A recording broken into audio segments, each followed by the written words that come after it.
Hi, Bill Landry with Landry Amps once again. And well, first I want to say for all you guys that if you don't like a lot of talking in a video, turn it off now because I want to talk about some things. For the rest of you guys, I want to tell you about some cool little things that I've been experimenting with. And the first thing is a Joyo PXL Live MIDI loop switcher. Very cool. Plug it right into the, well, you got to make a cable, a Y cable, but it goes right into the channel switcher, the jack with the foot switch. And I can change the channels on the amp and my MIDI verbs through MIDI, and you can put stuff in the loop. And there's a great video online on YouTube that you can learn all about it. But it's a very cool thing. I love it. I'm using the 50 watt G3, and the cabinet has the greenbacks in it, and I'm playing at a really low volume. And just so some of you guys, if you're not familiar with how my amps work, my master volume, you know how some amps, they have master volumes. By the time you're on 3 out of 10, it's like as loud as it's ever going to get. My amps are not like that.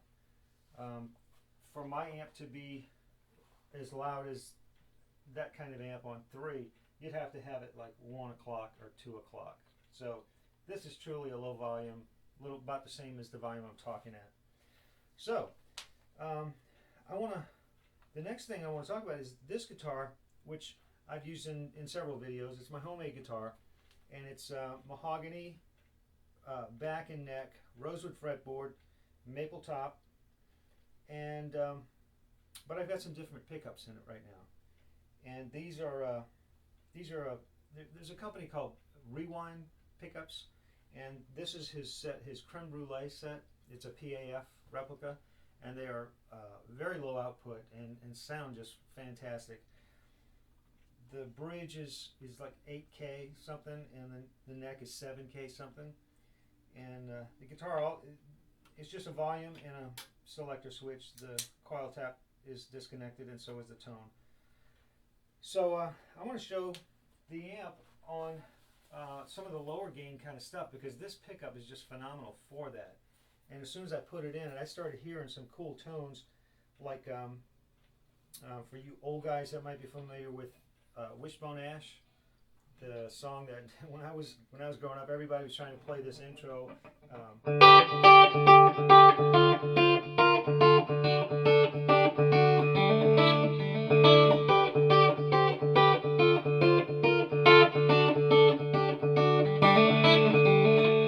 So anyway, I'm not very good at it, but the tone is pretty much there. Although on the album, I think a Strat was used on there. There was one guy played a Strat, one guy played a Flying V or something like that.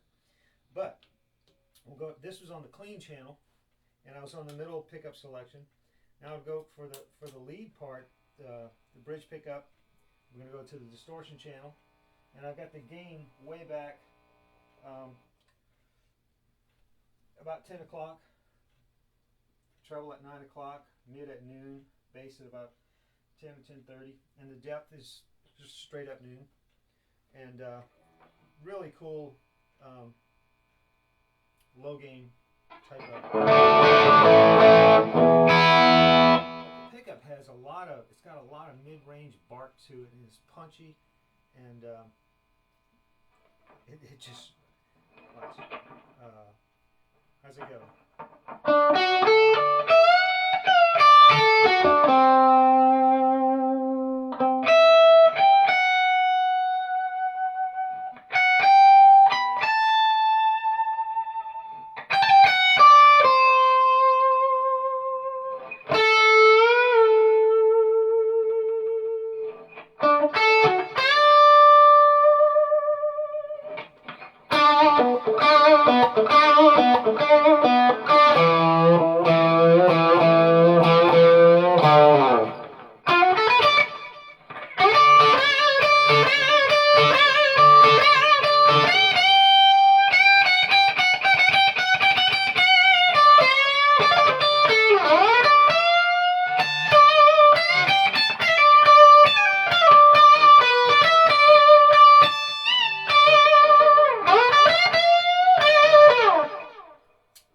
cool stuff. Very fun to play. Now, same settings. I'll just go to the neck pickup and check this out. An old Steely Dan.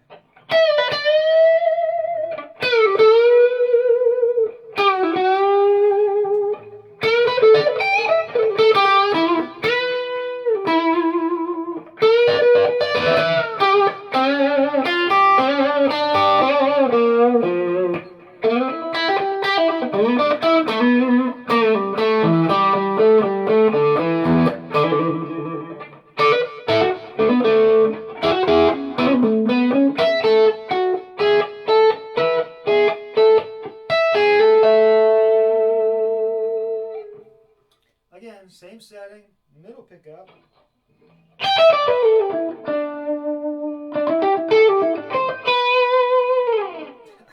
Gee, this is cool.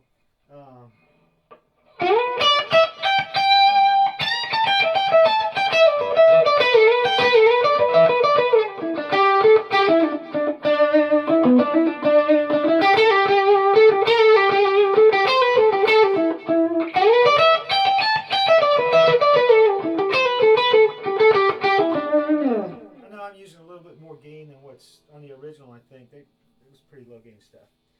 But okay, so oh, and then the Frampton, I'll leaving the settings right where they are. Turn the gain up. Frampton needs a little bit more gain.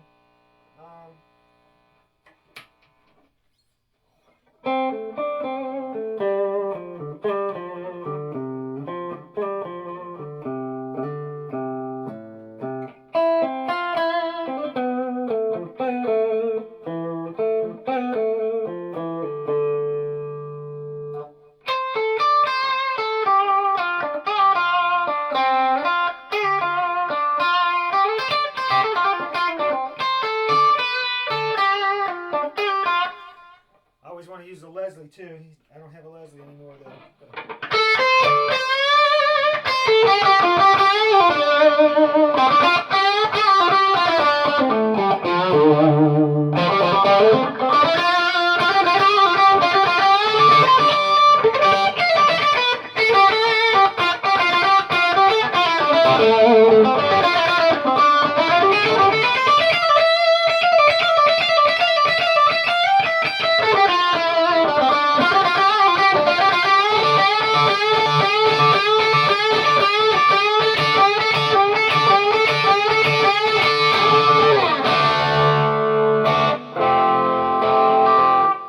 Cool thing.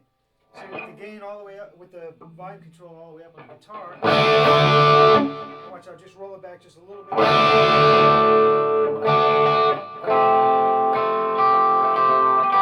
Nice clean.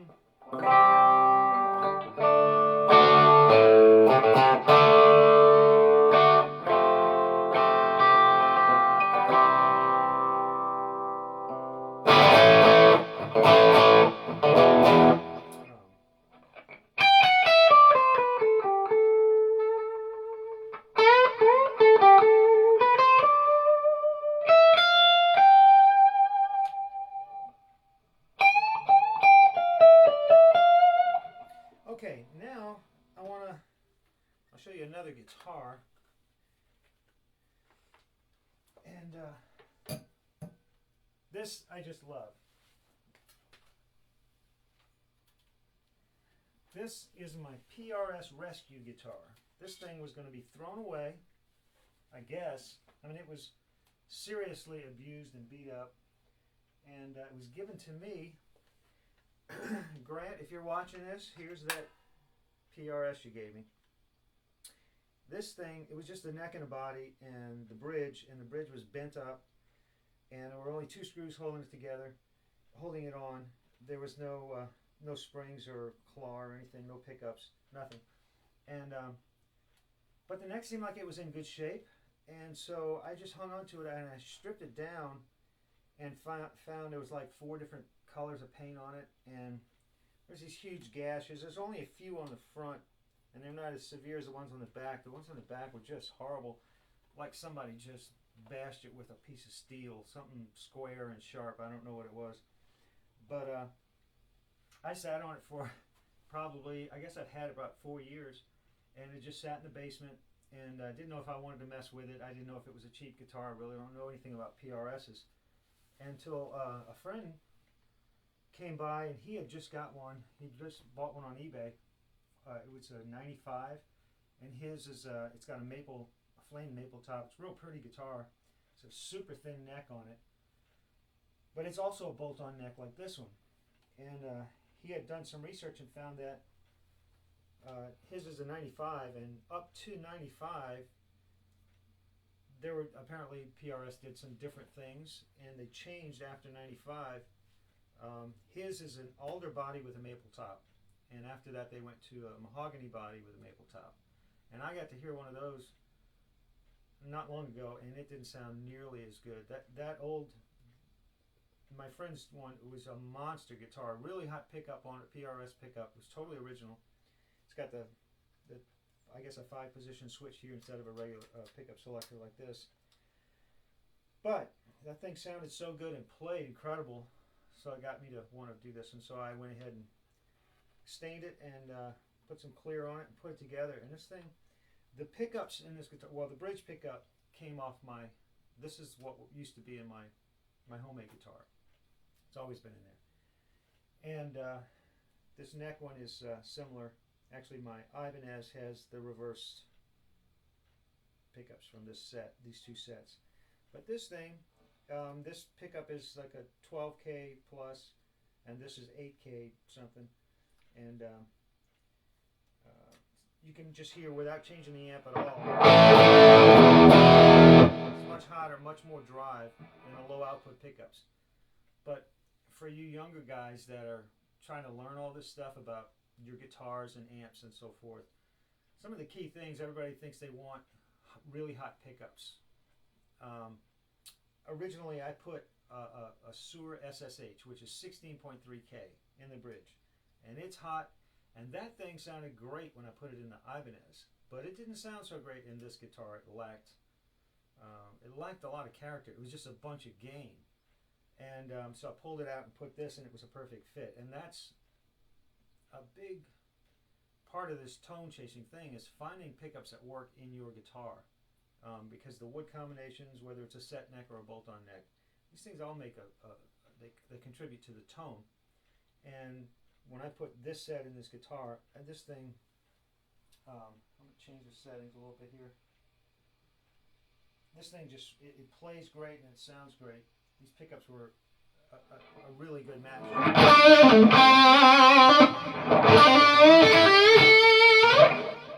And while I was messing with it, I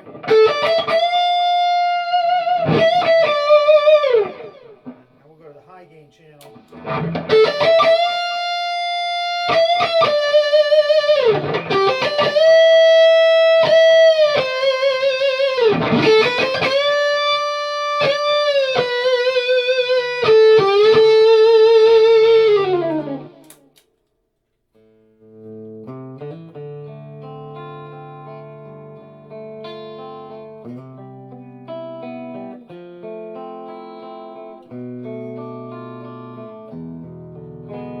It's a really versatile guitar. It's warm, but yet it bites. To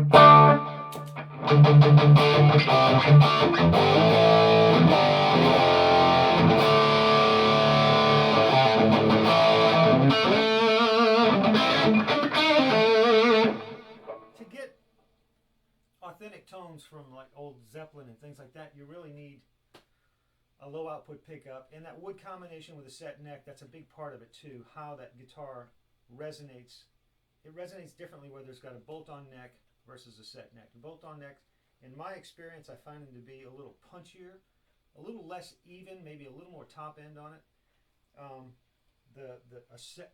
A bolt-on neck is what I'm talking about. A set neck seems to be real evenly balanced across the frequencies, and not quite as much highs, not as quite as much punch in the lows, and not to mention just the tone of the wood itself, what kind of wood it is.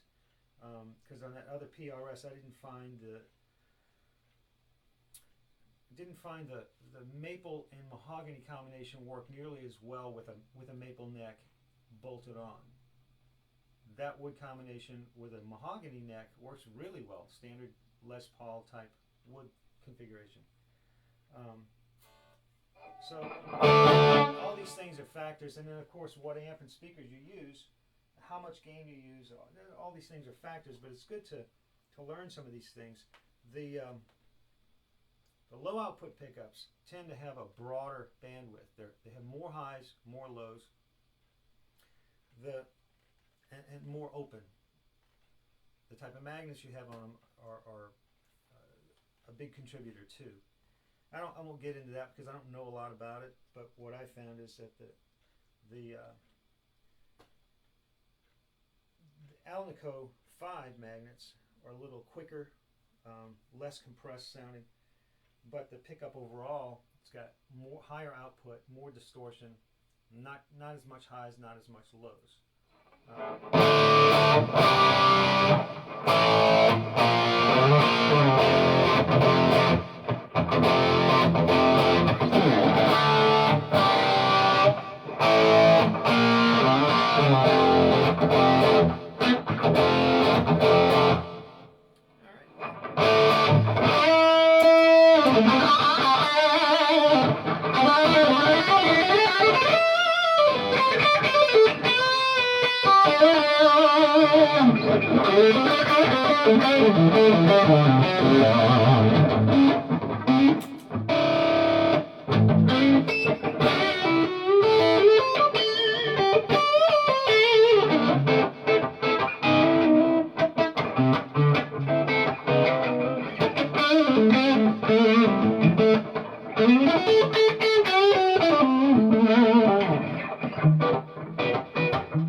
I can go ahead and go to the Ibanez just to show you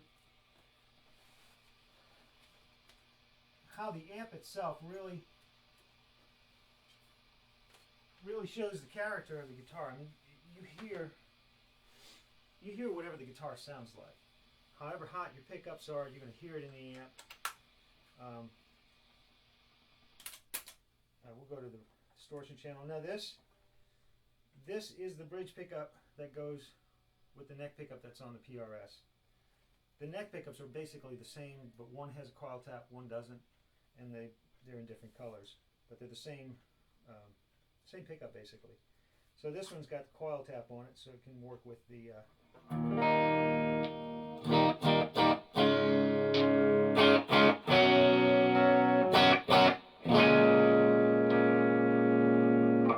Now this neck pickup is a 9.1K, so it's in between those other two. The homemade guitar is an 8 point something, then this is a 9.1. The PRS is a 12 something. Same neck configuration, maple with mahogany. Maple with rosewood. 24 frets. This is a little bit longer scale. The PRS is a 25 inch. This is 25 and a half. The homemade is 24 3/4. But the bolt-on neck. I've been told this is basswood. I don't really know. What I do know is this particular configuration does real good for a Van Halen type of tone. It's got more output than the homemade, but it's not enough that it starts narrowing the bandwidth, so it's real open sounding. It's got a lot of punch in this guitar with the tremolo, and of course, to get the Van Halen tone, I would need to turn it up, because a little bit anyway, but it'll mess up the mic thing. but you can hear it in there.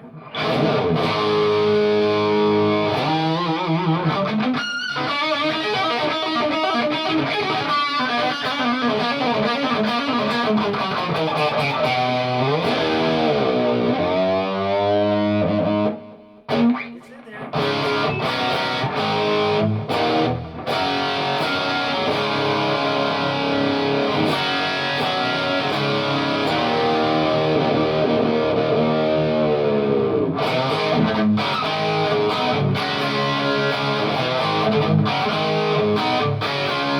I don't know how that one goes.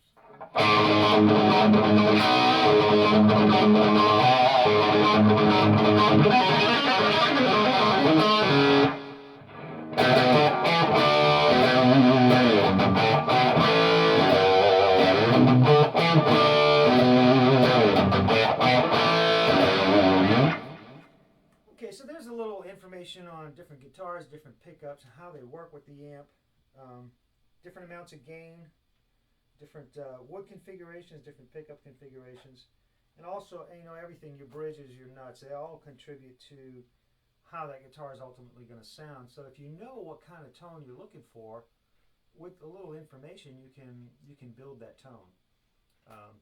It's a learning process. It took me years and years and years, and actually learning all the tweaking I've done on my amp has taught me as much about my guitars as it did about an amplifier, because they work together. They become one unit, So anyway, I just wanted to do a different kind of a video. Not so much highlighting the amp, but it's still highlighting the amp. I mean, because you get to hear it at a low volume with all these different different guitars. So hope you enjoyed it.